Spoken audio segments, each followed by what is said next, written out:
Hindi yung basta-basta bibili ka lang. So ngayon, bakit may products tayo? Bakit nabuo ito? Ito yun.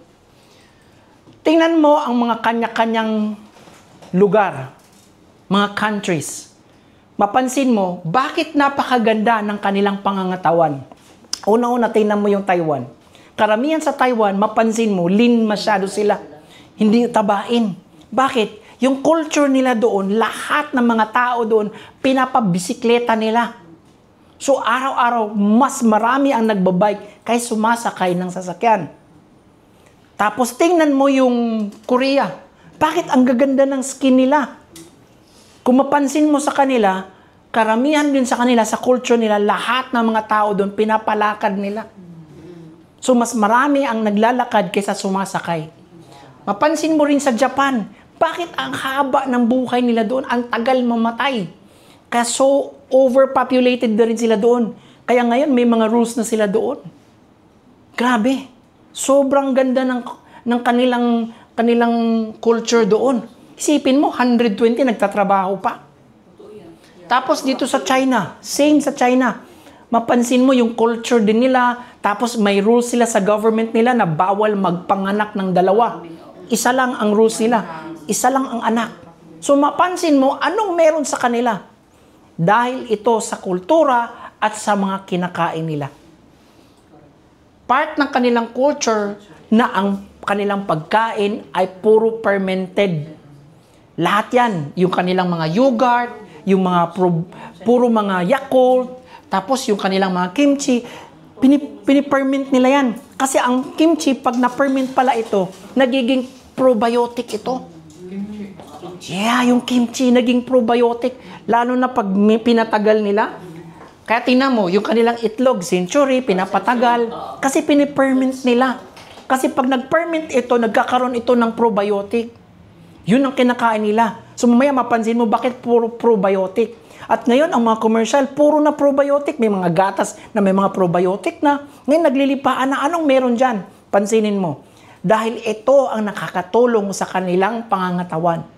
Sa Pilipinas, anong naituro sa atin? Ano ang culture natin? Ito yun. Only rice, mayroong ginamos, may tuyo, bagoong, at yung mga fast food. Ang masakit dito, lahat, everything is fast. So, ang ginagawa ng mga tao, everything also, yung food is fast. Kaya nga, pag umupo, dapat 15 to 20 minutes, dapat meron na yung pagkain kasi pag hindi makaabot ng 15 to 20 minutes yan, yung mga tao ngayon, wala nang gana. Kaya minsan, sa buhay ng tao sa Pilipinas, ang karamihan ang ginagawa nila para mabilis. Kaya mayroon sila mga instant food, katulad ng mga noodles. Ano pa ba dyan? Yung mga nakapak na lang, na pagbuksan mo, ilalagay mo na lang sa microwave. Foil, naka-foil yun ha. So yung foil pala, delikado yun. Tsaka yung noodles, alam mo yung noodles, hindi ka pa namatay. Ang isa sa component yan, formalin. So wala pa ka namatay, gimbalsamar na ka. My God! Walang problema pag kumain ng noodles. Wag lang araw-arawin. Oo, so delikado yun. Now, eto ang masakit. Hanggat kailan ka natatapos sa ganitong klaseng pamumuhay? So, sometimes, eto, kung sabihin mo sa akin, sir, wala na akong time dyan. Mamatay kung mamatay. Oh, ang yabang. Pero pag nagkasakit ka, Lord, patawan.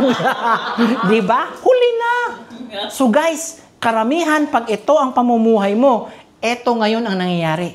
Death begins in our colon. Bakit? Kasi lahat ng kinakain natin, dito lahat eh. So, ngayon pag-aralan natin na walang nakaalam, ngayon pa lang, kailangan natin ma-educate. Problema pala sa guts. Ano yung guts? Yung colon mo is your guts. Dahil lahat ng kinakain mo, pag naipon niya doon, nagkakaroon ng toxin. Ito pang mas masakit, malala. Dapat kailangan mong magbawas. So kung kumakain ka 3 times or 5 times, dapat 5 times ka rin or 3 times ka rin magbawas. Eh, masakit ngayong tanong, ilang beses ba kayo nagbawas? Yung iba, swerte na kung sa isang araw meron. Yung iba talaga, napakakalungkot dahil isang linggo, isang beses. So sa isang buwan, 4 ka lang na beses nagbawas. Bilangin mo kung ilang beses ka nagkain, saan napunta yung mga kinakain mo. Nandoon ngayon yun, naiipon. At naiipon sa loob ng iyong guts or sa iyong intestine Ang nangyari dyan, magkakaroon ka ng dysbiosis. Pag nagka-dysbiosis ka na, that will start your inflammation. Ang masakit dyan, eto ngayon ang nangyayari. Sa loob ng katawan mo, hindi lang cells ang meron ka. Kasi ang pagkaalam ng lahat, we are formed of cells, no. But we are more than cells dahil sa lahat ng nasa katawan natin, mas marami ang microbes than the cells. One cells may tatlong microbes. At sa loob ng iyong colon ay 1,000 to 2,000 microbes na nag-iipon dyan. Now, let's see your guts, yung colon mo. Ito yung colon mo, sa loob nito is your guts. Nandun yung small intestine at saka large intestine. Napansinin mo sa loob na yan. Ito yung nasa loob. Yung nasa loob na yan, yung mga parang gumaganon, yun yung tinatawag na bilay. At sa yung bilay, yung mga medyo slimy dyan, sa taas ng bilay mo, ang tinatawag dyan ay mucus. At itong mga particles na ito, yung mga colors, yan yung mga microbes. Magkaiba dyan. Nandun yung good bacteria at saka mga bad bacteria. Habang tinitikel ng iyong bilay, habang tinitikel ng microbes, the good bacteria, yung villi, itong parang mga, ang tawag dyan, parang kung sa sa dagat pa yung, ano yung mga gumaganon sa dagat? Lusay. Nagpo-form siya ng mucus. Yung mucus ang nagpo-protect doon nagpo-produce ng mucus. Yung mucus ang nagpo-protect ng iyong wall ng intestine. So, eto ang picture niyan. So, this is your villi. And this part, yung parang blue, yun ang mucus mo. Habang tinitikil yan ng mga good bacteria, yung microbes. Pero, pansinin mo, at first, pag maganda ang iyong guts, ang ratio dyan ng good bacteria at saka bad bacteria, 15 ang bad, 85% ang good. So, yan ang pinakatamang balance. Pero, pag hindi nagkaroon ng good bacteria sa loob ng iyong tiyan, sa guts, lumiliit yung protection device na tinatawag na mucus. So, pag nagliit yan, ibig sabihin yan, 20% na yung bad. Ilan ang good?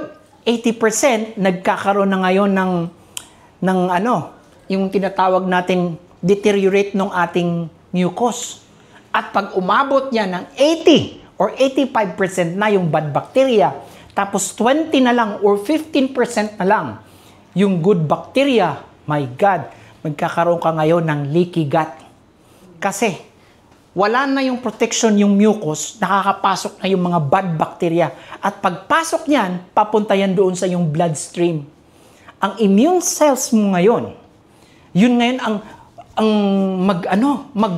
yun ngayon ang magkabuang. Ano sa Tagalog magkabuang? Natataranta na ngayon yung immune cells mo. Yung immune system mo pala. Yung immune system mo ngayon, maggumagano na ngayon. So, huhulihin niya ngayon yung mga bad bacteria. So, pag huli niya ngayon, ilalak niya yan. Ibig sabihin, ikulong niya. Pag kulong niya yan, kung saan niya naabutan, yun yung magkakaroon ng tumor ngayon. So, yung tumor na yun, okay lang yun. Pero pag in-slice yun at binuksan, yun ang magiging cancer. Kasi mag-spread out yan. At pag hindi pa naagapan yan, at pag wala na talaga nagproteksyon, at lahat na makapasok doon sa iyong bloodstream, ang iyong immune system magkakaroon ng autoimmune disease. Kasi titira na siya ng titira. Kaya ngayon, ang dami ng inflammation. So guys, hanggat maaga pa, dapat mabigyan ng lunas. Kasi pag hindi nabigyan ng lunas, eto ngayon ang mangyayari. Magkakaroon ka na ngayon ng cardiovascular problem, meron ka ng obesity, gingivitis, tapos meron ka ng eye disorder, joint pain, ano pa ba dyan? Colon and breast cancer, marami dyan. Meron ka ng mga metabolic syndrome, yun yung tinatawag nilang arthritis, Alzheimer's, at marami pang iba. So, paano maagapan ito? Yung tinatawag na inflammation. Lahat ng sakit, dito talaga mag-umpisa. Ngayon, para maagapan, dapat uminom tayo ng mga probiotic na products. So, may papakita kami sa inyo, hindi lang probiotic na products ang kailangan sa iyong guts, kundi mayroong pro, pre, at saka postbiotic. Palakpakan po natin yon. Ito dapat ang inumin mo, yung synbiotic. Bakit? Ang synbiotic, ay merong 80 billion CFU. Guys, may narinig na ako dyan. May nagsabi, Sir, meron naman din ako narinig. Merong ang 120 billion CFU. Oo, pwede. Pero ang tanong, ma-verify mo ba? Kasi sa China, marami na rin naglipaan ng mga probiotic ngayon na may mga 120, kahit pa 200. Ang tanong ngayon, proven ba? Kasi pwede rin sabihin eh. Now, higit sa lahat, tingnan natin. Kasi sa probiotic at hindi nakaalam sa lahat, ano ba ang probiotic? Ang probiotic, para yan lang siya. Sino nakaalala ng Yakult? Ang Yakult ay may probiotic, ang tinatawag nilang good bacteria. Live. Good and live bacteria. Now, ngayon, ang tanong, yung good bacteria mo ba, are you sure na yung good bacteria mo na iniinom buhay ba yun? Kasi pag bili mo dyan doon sa factory, mula doon sa pag-transfer, sa transportation, dapat see to it na yung kanyang, tinatawag niyang temperature. Dapat. Kasi meron niyang tinatawag na limit sa temperature kasi pag hindi na bigyan ng tamang temperatura yung lalagyan, mamamatay yung iyong live bacteria, yung probiotic mo. Na ipaglagay na lang natin, totoo, buhay yung probiotic. Live. Ang tanong ngayon, kaya ba pag inom mo na pagpasok dun sa lalamunan mo papunta sa guts mo, buhay pa ba? Kasi yung ating lalamunan papunta sa guts ay may tinatawag na acidity. So yung acidity ng katawan natin, pwedeng tunawin ang isang manipis na bakal, katulad ng blade. Ganun kagrabe ang acidity sa katawan. So pagpasok ng probiotic mo, doon pa lang sa lalamunan, patay na. Ako nga tuwing umaga, pag nagising ako noon, nang hindi pa ako nakainom nito, minsan lumalabas yung acidity ko, pumupunta dito sa lalamunan, mahapdi nga. Minsan parang nasusugatan ako. Ganon siya. No, ipaglagay na lang din natin na nalampasan niya yung acidity ng katawan, buhay siya. Pagpasok doon sa tiyan, ang tanong ngayon, ano ang ipapakain mo sa probiotic mo? Kasi kung pag nag-inom ka ng probiotic o kaya yung Yakult at ang kinakain mo tuyo, ginamos, kung ano pa dyan, mamamatay din siya. Kasi ang pagkain pala ng ating mga probiotic na iniinom, ito yun. Una na dyan yung mga green foods, fruits, vegetables, yan ang mga pagkain na tama sa probiotic para manganak siya at magdami. Kung wala kang kinakain dyan, useless yung inu-inom mong Yakult. Ang kinaganda sa product natin, kasi pagpasok ng probiotic natin sa loob ng katawan, nakagapos siya sa tinatawag nating nanotechnology, yung belting, at naka-lactose-4 pa siya. So, ibig sabihin nun, na yung sigurado tayo na yung ating probiotic, pagpasok pa lang, mainitan, malamigan, o malagyan man ng asido, hindi mamamatay yung probiotic kasi nakaproteksyon. Pagpasok doon sa tiyan, pagdating doon sa bilay mo, saka pa lang siya magtanggal yung mga belting niya, yung lactose-4 niya. Pagbuhay niya ngayon doon, meron siyang pagkain na kasama, na-inject doon sa capsule. Kasi itong ating mga prebiotic natin, yung pagkain ng in-extract yan sa mga plants tsaka fruits.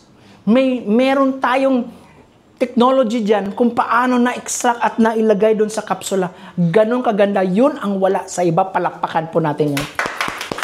Kaya sigurado tayo na pagpasok doon, buhay yung iyong probiotic at may pagkain siya. Kaya ngayon, pag nakakain na siya sa loob, mag-mix na ngayon yun, ito na ngayon ang mangyayari. Magkakaroon ka na ng postbiotic. Palakpakan po natin yun. So, ano ibig sabihin ng postbiotic? Yung kanyang product. So, nagkain siya ng pagkain niya, yung waste niya ngayon, yun yung magiging postbiotic. At ang postbiotic na yan, magpo-form siya doon ng lutein sa loob ng katawan mo. Kaya karamihan na nag-take sa atin, yung eyesight nila, wow! Mapapansin, magliwanag yung paningin, makorek. Meron nga nag-testimony, yung kanyang mata, may mga katarata. Biglang nagliwanag, natanggal, instead na magpa-scrap siya. Ito pa lang, na-improve siya. Higit sa lahat, mapansin mo yung skin. Bakit? Kasi yung postbiotic natin, hindi lang siya lutein, meron pa siyang kasamang glutathione. Yung glutathione natin, yan, medyo bigyan lumiko. Okay ba? Nakita pa ba ako? Sorry. O, palakpakan ulit natin yun. Hindi na hindi na bantayan ni Scott. Scott, bantayan mo ha. Yan na lang trabaho mo. Nadistorbo ako. Okay. So ngayon, ang kinaganda, yung glutathione ngayon. Yung glutathione ngayon, ay, yung immune system mo ngayon, magpuproduce. Wow! Yung glutathione, pag nag-produce sa loob ng katawan mo, yung immune system mo ngayon, mag-strong. At higit sa lahat, mag-lighten ka. Kasi yun ang side effect ng glutathione. Anti-aging pa. Plus, ito pa, yung postbiotic natin, magpuproduce ng urotin A. Yung ating mga cells ngayon, i-activate niya. Stem cell activator, palakpakan natin yon. Yun ang wala sa iba. Hindi yung mga dapat stem cell ang i-take mo, dapat meron sa loob mismo na mag-activate doon sa mga cells mo. Mag-produce siya ngayon.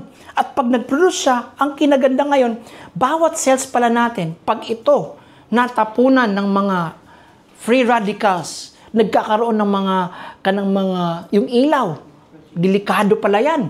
So, yung cells, bawat cells mo, kukulubot yan, magda-dark yan, magiging cancer cell yan. Kaya minsan, tumatanda tayo ng maaga, wala sa edad mo yung hitsura mo. Kaya mapansin mo, nung unang panahon na wala pa yung mga fluorescent, yung mga ilaw, wala pa cellphone, ay, mapansin mo, yung kahit 60 years old, ang mukhang 20. Ngayon, ang daming 20, mukhang 60. Dahil sa mga gadgets natin, yung mga cells natin hindi na nanganganak, napipigilan. Pero pag may urotin A ka, na-activate ngayon, minsan nga, merong ang yung ating cells, pag nagka-cancer yan, dahil sa urotin A, papatay niya para hindi magkalat. So, mayroon siyang automation na pwede niyang patayin kagad yung mga sirang cells at saka ipoproduce ng mga cells dahil i-activate niya so manganganak at papalitan ng mga bagong cells. Kaya karamihan ng mga uminom nito, ang unang mapansin talaga for the past weeks or months, yung mukha. Kasi magbata ka. Mag 10 years younger ka. Palakpakan natin. And last, etong pinakagusto ko sa lahat. Dahil sa postbiotic ng ating products, mag-produce siya ng L-tryptophan. Karamihan sa mga tao sa panahon ngayon, stress masyado. Ang daming problema, hindi makatulog. Because of this serotonin, dahil sa L-tryptophan mag-produce ng serotonin, magkakaroon ka ng happy hormones. So, relax masyado ang mind mo dahil ang guts natin at saka yung brain natin connected pala ito. Kaya minsan mapansin mo, pag sira ang tiyan mo, minsan ang utak mo sira din. Tingnan mo yung mga walang kain. Di ba, baliw na rin. Sad to say, connected sila. Kaya minsan, pag gutom ka, minsan mo, hindi mo na marirespeto yung kapwa mo. Ano dyan, ha? Karangan, kakainin kita, gutom ako. Yung mga ganon. Kaya karamihan ng mga hindi nakakatulog dahil sa sobrang stress. So, connected talaga siya. So, i-repair ngayon ang guts. At ang kinaganda niyan, masarap ang tulog mo because of the melatonin. Palakpakan po natin. Kaya ang sobrang gandang-ganda ng produkto na to, sa lahat po ng mga nakatry na dyan, ang dami natin mga testimonies. Guys, sa mga wala pa nakatry, at pag uminom kayo nito, may mga konting advice lang kami. Sapagkat ito'y nadaanan din namin at sa iba hindi naman sila nakaranas. Pero sa akin, nakaranas ako nito. Ano yun? Ito yun. Karaniwan sa mga nag-uumpisa, lalo na pag marumi ang tiyan, mayroong kaagad tinatawag nating healing reaction. Bakit? Kasi unang-una, hindi naman ito gamot. Hindi ito food supplement. Actually, probiotic ito. So, yung bad bacteria at saka good bacteria, mag-awayan sa loob. Pag nag-awayan, may mga mararamdaman ka parang, ano to? Ako, naramdaman ko nun, parang nag-scramble yung tiyan ko. Para akong araw-araw natatai. Sorry sa mga kumakain dyan.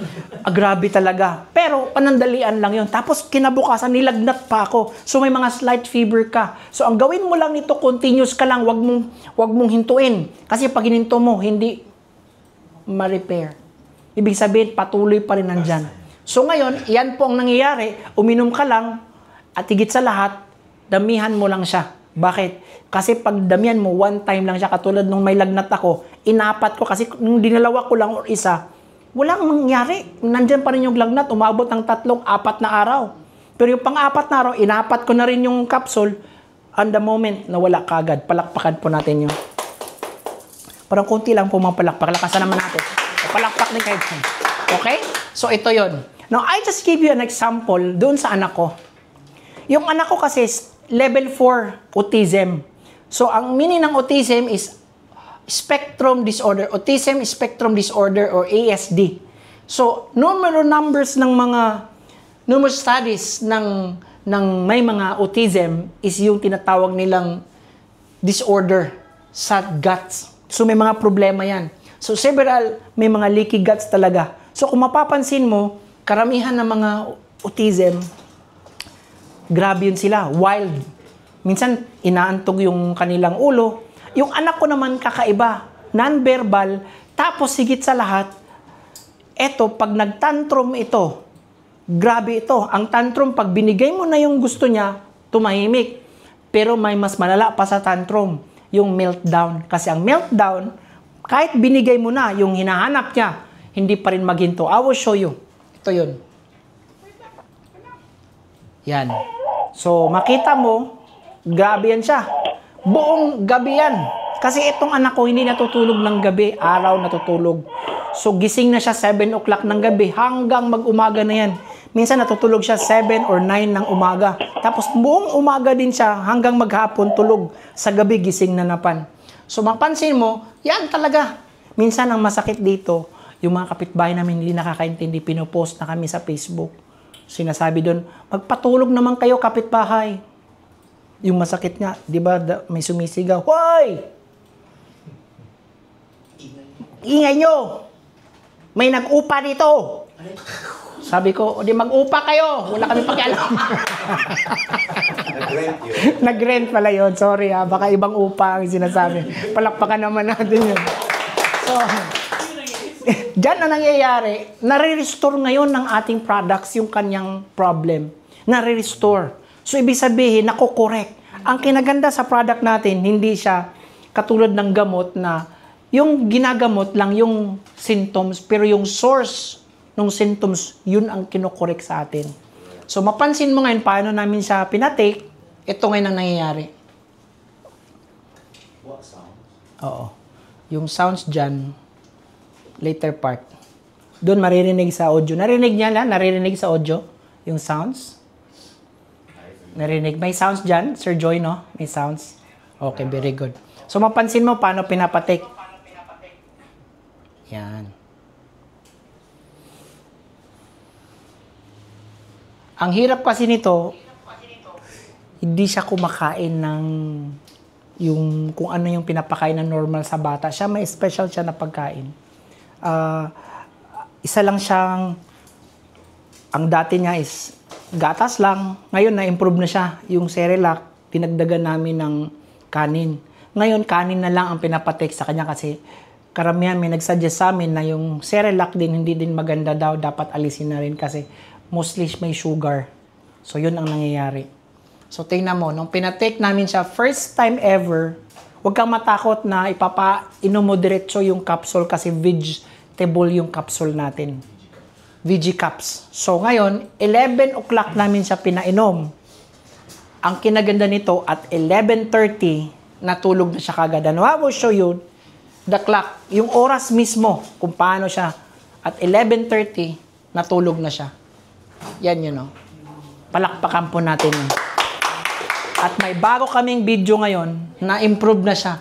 Instead na 11 o'clock, tingnan mo to. Hello everybody, so as you can see here, my little brother is so energetic.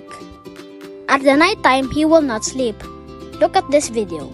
It's taken on March 23, it's last month, on 3:14 a.m.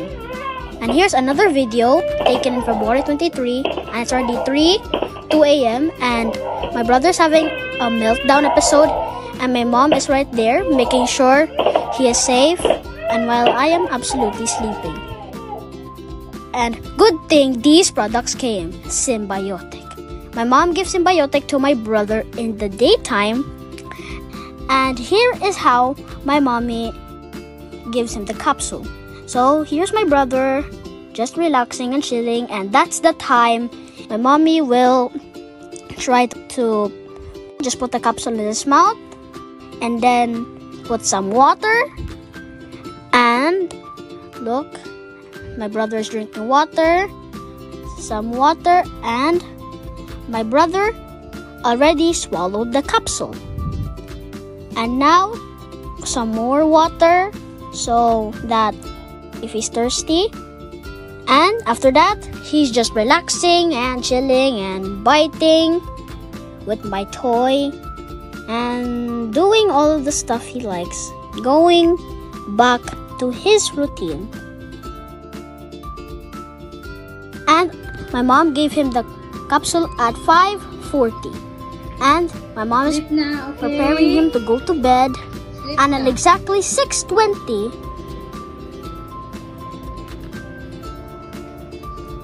he went to sleep.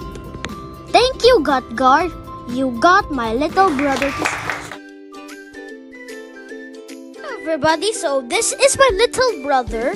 He doesn't want to play in the playhouse. And then whenever we're in the mall, then we go to the playground, he just wants to chill and lay down and do all the stuff he likes on his own. And he really ignores the other children playing. Like, he's really got his own world. And then, since my little brother drinks Synbiotic, it really helped him a lot. Now, he drags my mommy's hand into the mall, and then he really loves enjoying the playhouse. He went in the slide multiple times. And then he goes back to the slide because he's just having so much fun. And then we feel like he is really a kid now. Because, you know, no kid don't like the playhouse. And now, Briggs is finally one of the kids who love the playhouse. He also plays with me in the trampoline. And I am so happy that I finally got a playmate in the playhouse. And then we were having fun, bouncing and laughing, and yeah. And I'm really happy just because of Synbiotic. I love Synbiotic. You really helped my brother. And now, I've been really waiting for Briggs to play with me for 4 years. So, thank you, Guard. You got my little brother too. Abangan nyo ang susunod na video namin, may ginagawa kami ngayon. Kasi tinetest talaga namin ang verbal naman niya ang inaano namin. Kasi may mga additional na siya na improvement. Aside from nakatulog na siya, ang maganda nito, hindi lang nakadisturbo sa kapwa, kami mismo nakapag-relax na rin. Yeah. Diba? Yun ang hindi mabayaran. Ngayon, ang inaabangan namin yung makapagsalita na siya. Kasi may mga pakunti-kunti, nakapagsalita na siya ulit ngayon ng dada. Yun, tapos, hoy, kapo, ay, no, hoy. So, di lang talaga namin ma-timing. Kaya ngayon, I pray na talagang sinuportahan talaga namin siya. Kung maigi pa lang, hindi na siya lang talaga.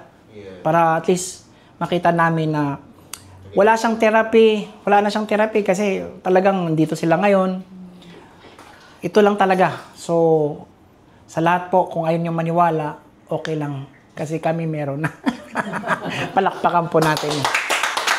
So, yun yung program natin to end up with this. So, ma-check natin yung company. Legit yung company.